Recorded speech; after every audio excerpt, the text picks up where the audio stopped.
a forma desse percurso não podia ser alterada pela duração do processo. Quer dizer, não importa se o Apocalipse virá amanhã ou daqui 10 bilhões de anos. Por quê? Porque nós já sabemos o que será o Apocalipse. Né? Então, nós sabemos que no Apocalipse o tempo é absorvido dentro da eternidade e tudo aquilo que aconteceu em sucessão aparece de maneira simultânea como se fosse num quadro. Então, todas as relações, vamos dizer, de causa e efeito que o tempo encobriu e que o esquecimento encobriu, aparecem, né, novamente de maneira clara. Por exemplo, vamos fazer uma imagem disso no plano individual.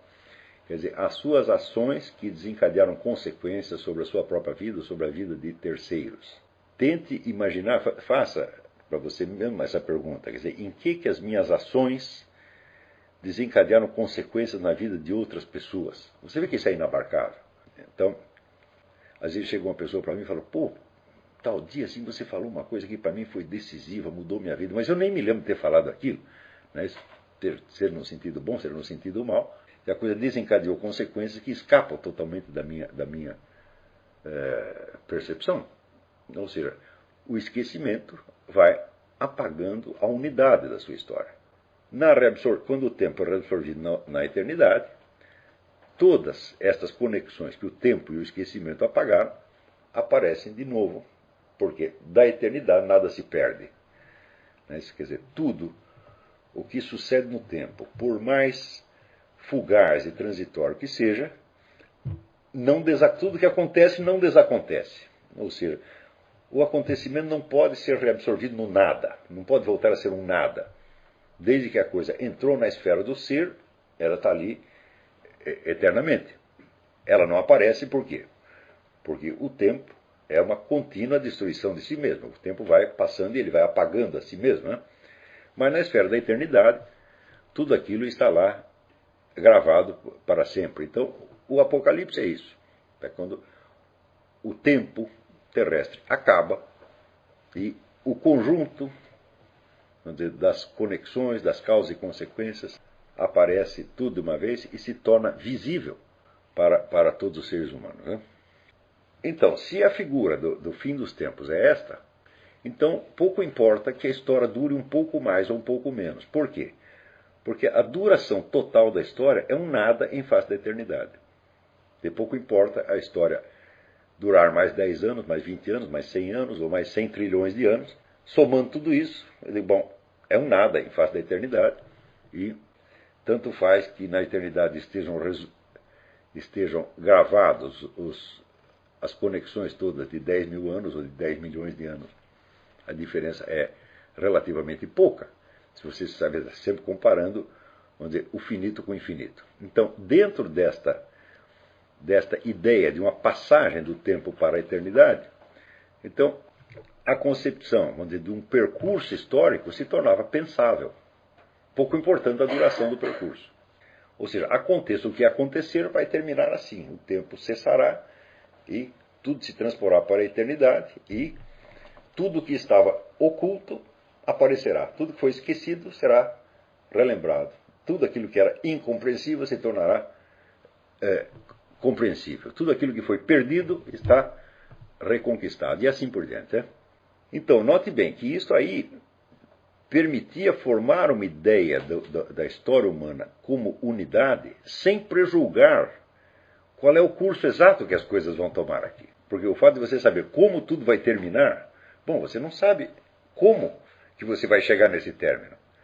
Ou seja, esta concepção que aparece, então, com a revelação cristã, ela torna pensável a figura do processo histórico, mas apenas como um símbolo, não como um conceito científico, evidentemente. Né? Quer dizer, você tem uma ideia de que no fim das contas, a história será um processo fechado, pouco importando a imensidão humanamente inabarcável dos fatos que a compõem. Ela tem uma forma e ela tem um fecho, por assim dizer. Tá certo?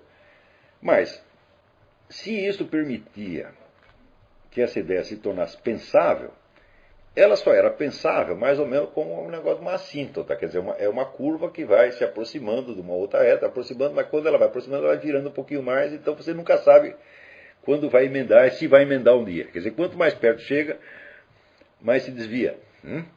Então, esta figura, vamos dizer por assim dizer, esta figura hiperbólica, né, da totalidade do processo histórico, tal como ela aparece no pensamento cristão, ela é de maneira muito consciente apenas uma imagem ou um símbolo.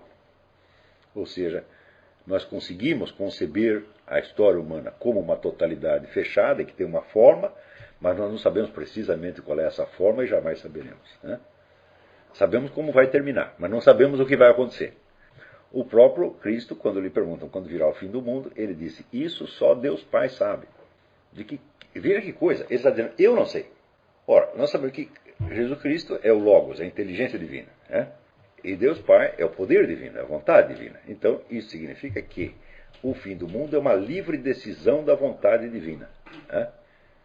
E não algo que possa ser, vamos dizer, racionalmente justificado. Ou seja, não é uma imposição da inteligência divina, mas é um ato livre da vontade divina. É isso que Cristo quer dizer quando ele diz só Deus Pai sabe. Né? Então, isso quer dizer, é um ato da vontade divina e não da inteligência divina do Logos, que é ele mesmo. Então, o fim do mundo depende da liberdade divina. A liberdade que Deus tem de escolher isto ou aquilo. Né? Então, quer dizer, é a mesma coisa que dizer que isso não é racionalmente compreensível. Não há um fundamento lógico que possa ser exposto, porque se houvesse um fundamento lógico, você dele poderia deduzir mais ou menos a duração, né, dos tempos e assinalar aproximadamente o fim. Não é isso? Sem contar o fato de que esse fim ele é precedido de muitos outros fins que o simbolizam. Por exemplo, o fim de uma civilização, o fim de uma vida, a morte de uma pessoa, tudo isso simboliza o fim do mundo. Tá certo? Então, esse fim do mundo ele também tem vários significados analógicos que se empilham uns em cima dos outros sem um limite previsível. Né?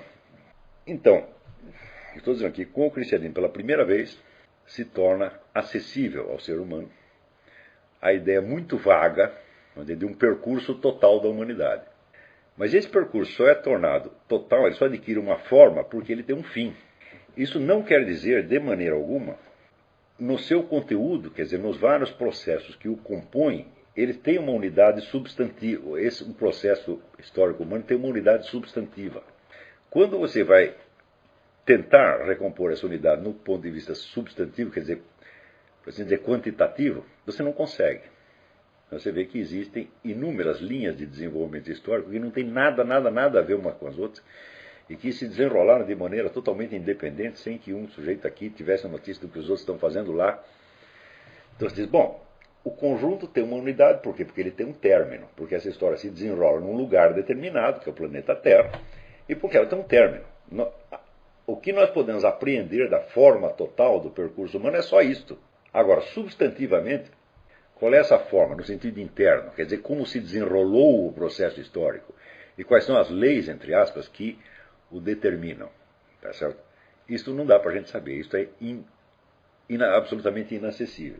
Porém, a partir do século XVI e XVII, o domínio que o cristianismo exercia sobre a imaginação das pessoas na Europa vai se dissolvendo, tá certo? Então, na mesma medida, a ideia do processo histórico vai perdendo a sua referência à infinitude e à eternidade e vai se tornando uma ideia, vamos dizer, substantiva e, por assim dizer, materializada. Então começa a se entender o processo histórico como algo cuja forma e cuja figura pode ser conhecida materialmente, por assim dizer. Ou seja, nós podemos recompor todos os processos causais na sua interconexão, chegar a apreender a figura substantiva do processo histórico. Então, esta noção de processo histórico, ela surge, então, de uma transposição de uma ideia de um símbolo escatológico para o plano da realidade histórica material e concreta. Então, é como se fosse uma figura de linguagem mal interpretada,